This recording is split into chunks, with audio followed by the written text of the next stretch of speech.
Greetings everyone. So now we are going to discuss about our next topic, which is osmoregulation.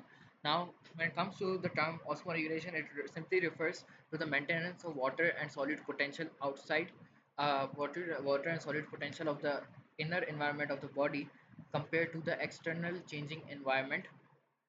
So, in that sense, osmoregulation is simply the maintenance of osmotic pressure within the body, within the internal environment, with respect to the changing external environment, as we have previously discussed.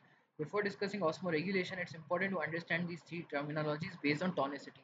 First, we need to understand what is tonicity. Tonicity is basically the relative amount of potential, relative amount of solute potential within the cell within a cell. The relative amount of solute potential with respect to the water potential is known as tonicity. Now if there is a high tonicity, then there is high salt present in the high salt concentration, high solute concentration within the cell. If there is low tonicity, there is low salt concentration and high water concentration in that uh, cell. Let's just discuss that in detail in a way that here, if we have high tonicity, then salt concentration would be high and water concentration would be low. This high tonicity is also known as hypertonicity. While when it comes to low tonicity is a condition in which there is low salt concentration and high water concentration. Water concentration is greater than salt concentration.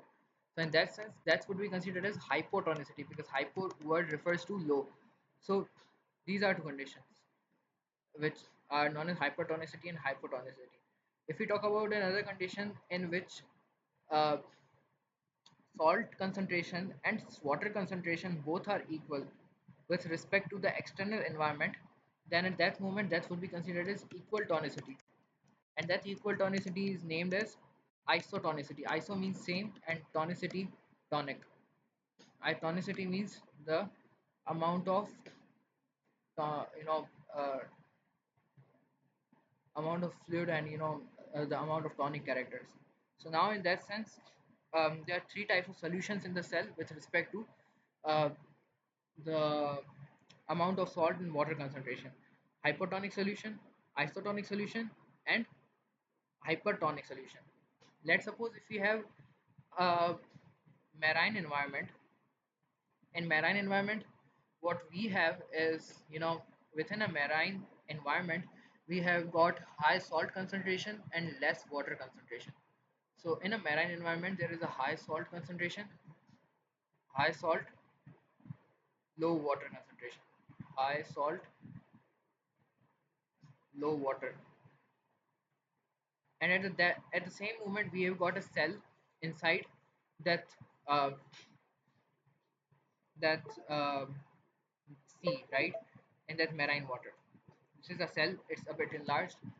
So in the sea, the salt concentration is high, water concentration is low, while in the cell, the salt concentration is low and water concentration is high. So at that moment, what would be the transfer, or what would be the movement of water? If there is high water concentration and low water concentration outside, then water will tend to move from its region of high water potential to its region of low water potential, or from its region of high solute potential to its region of low solute potential, or from its region of low solute concentration to its region of high solute concentration. Or in simple words, it would be moving from the cell towards water will be simply moving from the cell to the external environment.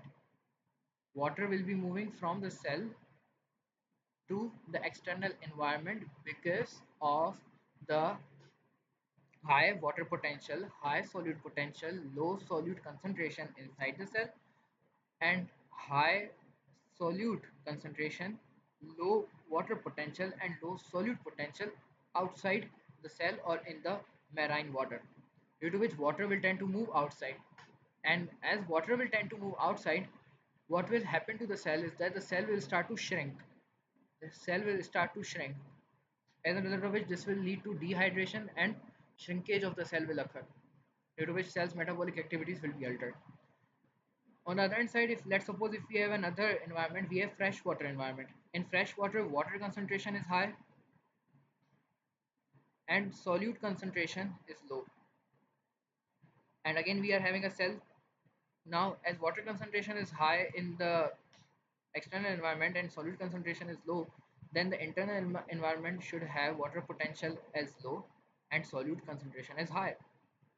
Now, due to this condition, what will actually happen is that again, water will tend to move from its region of high water concentration to its region of low water concentration, or its region of high water potential to its region of low water potential.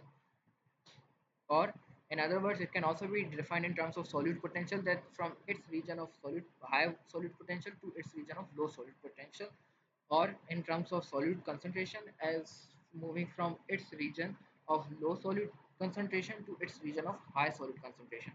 So for that, it will simply move from external environment to the internal environment,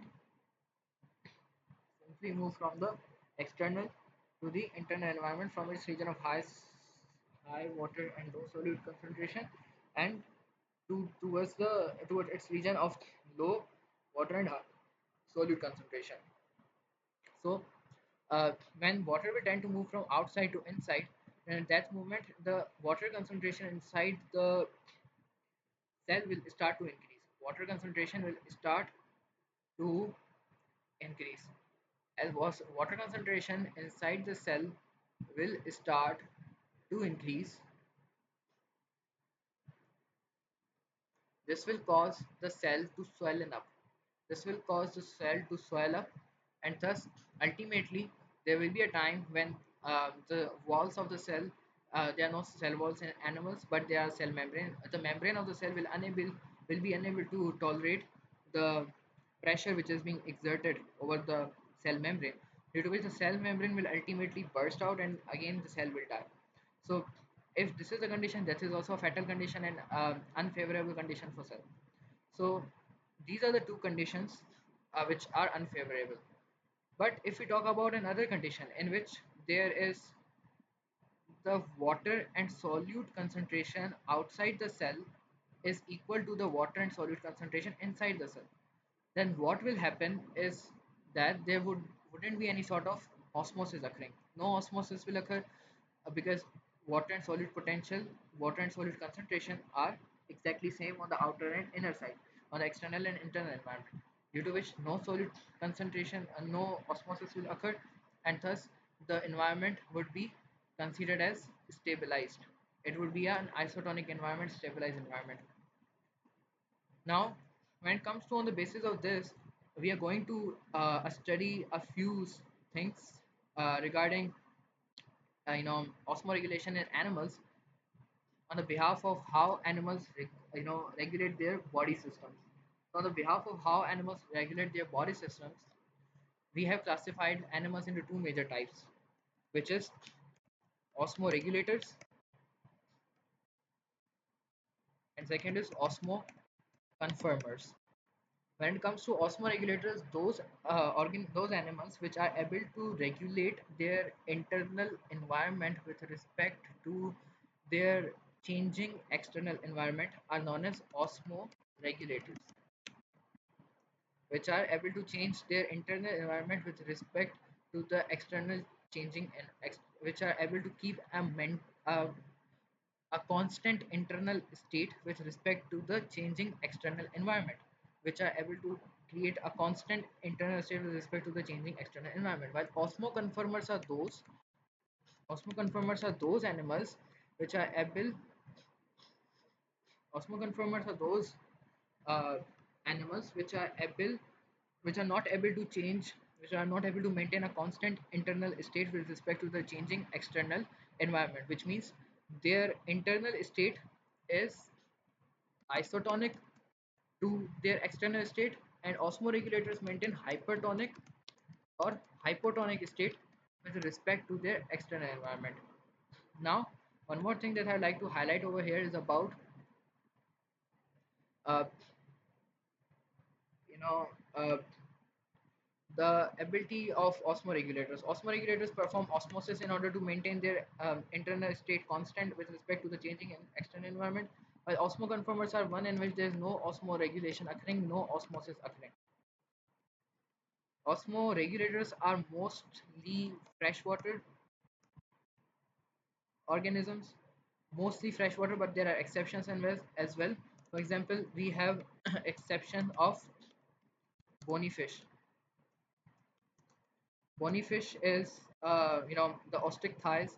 Bony fish are the fishes which, during their first season, complete their growth in fresh water, but later on they migrate to marine water where they, regulate themselves as osmoregulators. So bony fish is an example, and most of them are marine water. Marine, most of these are marine water. On the other hand side, if we talk about osmoregulators are mostly vertebrates. uh, these are mostly vertebrates. Osmoregulators are mostly vertebrates. Some of the marine invertebrates are there, as well as they are freshwater, marine, as well as terrestrial. On the other hand side, osmoconformers are mostly invertebrates, but there are some parasitic vertebrates also involved in osmoconformers.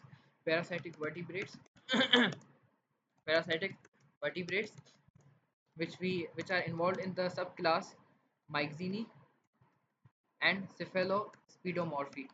Cephalosporomorphy involves the example of lamprey. It is a parasitic vertebrate which is osmoconformer, and Myxini involves example of hagfish, which is a parasitic vertebrate, and it is an osmoconformer. Both of these are marine organisms. These are marine. On the other hand side, they can uh, they can adapt to a narrow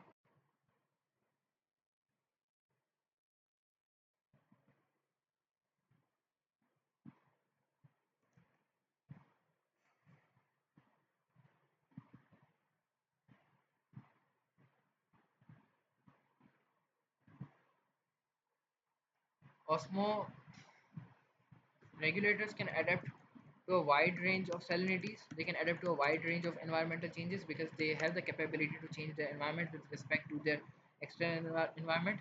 So they have the ability to adapt to a salinities, wide range of salinities. While osmoconformers does not do not have the capability to adapt to a wide range of salinity. They have the ability to adapt to a narrow range of salinity only. Now, if we just come to discuss about osmoconformers, we have if we are supposed to discuss osmoconformers, we have example of vertebrates as Mycenae cephalosporomorphy. On the other hand side, we have invertebrates, elasmobranchs, which includes sharks and rays, and we have got acidians. Sorry, we have got acidians, and alongside acidians, we have got acidians involves amphioxus, and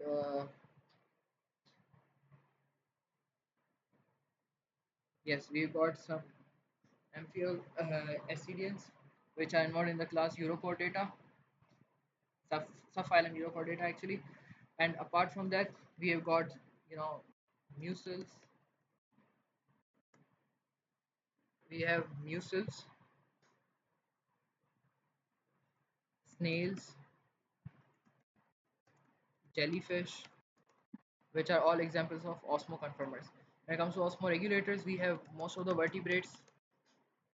We have got constrict thighs, cartilaginous fishes, bony fishes, ostrich thighs, and we have got all of the terrestrial animals from class amphibia to class mammalia. All of these animals are which are terrestrial are osmoregulators. And another important feature that I'd like to highlight about osmoconformers is that in marine osmoconformers, elasmobranches, they have an approach to maintain the external environment with respect to the internal environment, although it's not an approach to remain hypertonic or hypertonic to the external environment, but to be isotonic to their external environment. What do sharks and rays or elasmobranchs do is that they secrete. They instead of excreting their nitrogenous waste such as urea, they accumulate their nitrogenous waste urea as well as another compound named as trimethylamine oxide TMAO into their body. As a result of storing of urea and trimethylamine oxide within their body, the solute concentration inside their body increases.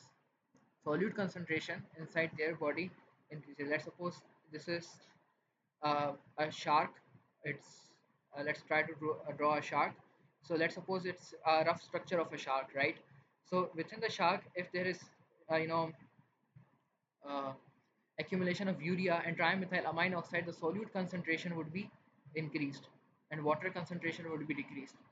And since they live in marine environment, they live in marine environment because we have previously discussed that sharks live in marine environment.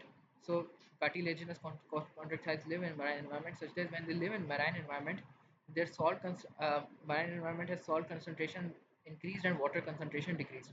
While inside their body, as they accumulate urea and trimethylamine oxide, their salt concentration increases and water concentration decreases.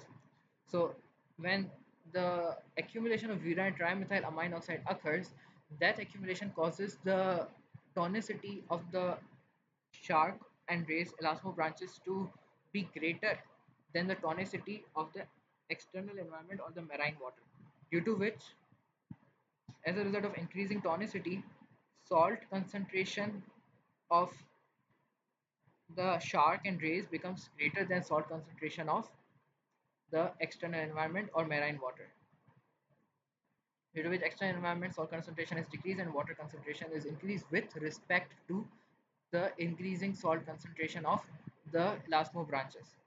Now, as a result, the transfer of water occurs from its region of high water concentration to its region of low water concentration, from the external environment to the internal environment.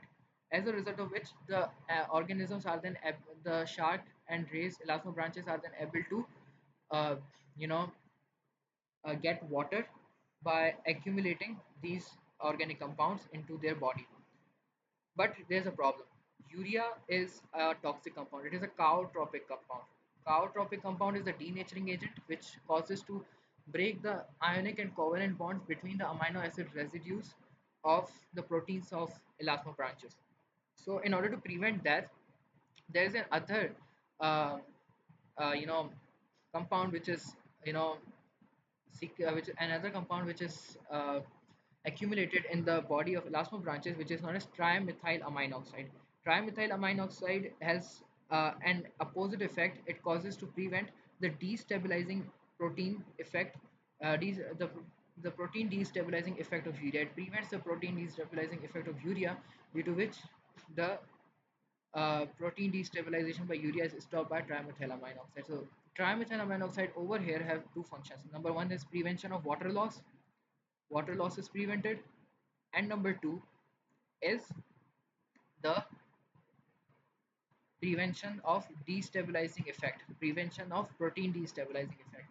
These are two major points. Apart from which, when it comes to osmoregulators, uh, you know we have previously discussed that what sort of problems marine animals face.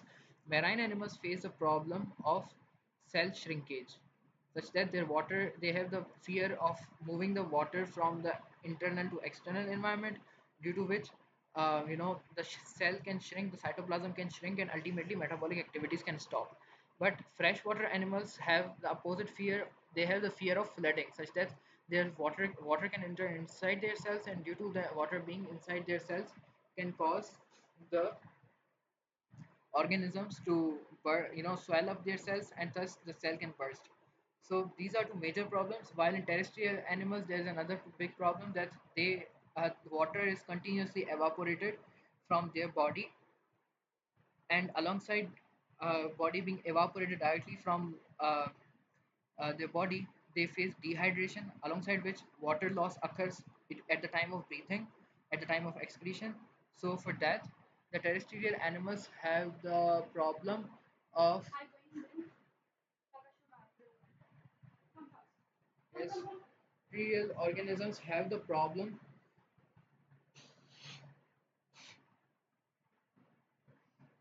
Terrestrial organisms have the problem that water is continuously lost due to breathing, excretion, and a direct loss of water through evaporation, which leads to condition of dehydration. So for that, we are going to discuss adaptations in next video, that how marine, freshwater, and terrestrial animals adapt to these conditions. One more thing, that urea and trimethylamine oxide are known as osteolytes. These are osteolytes because they increase the solute concentration.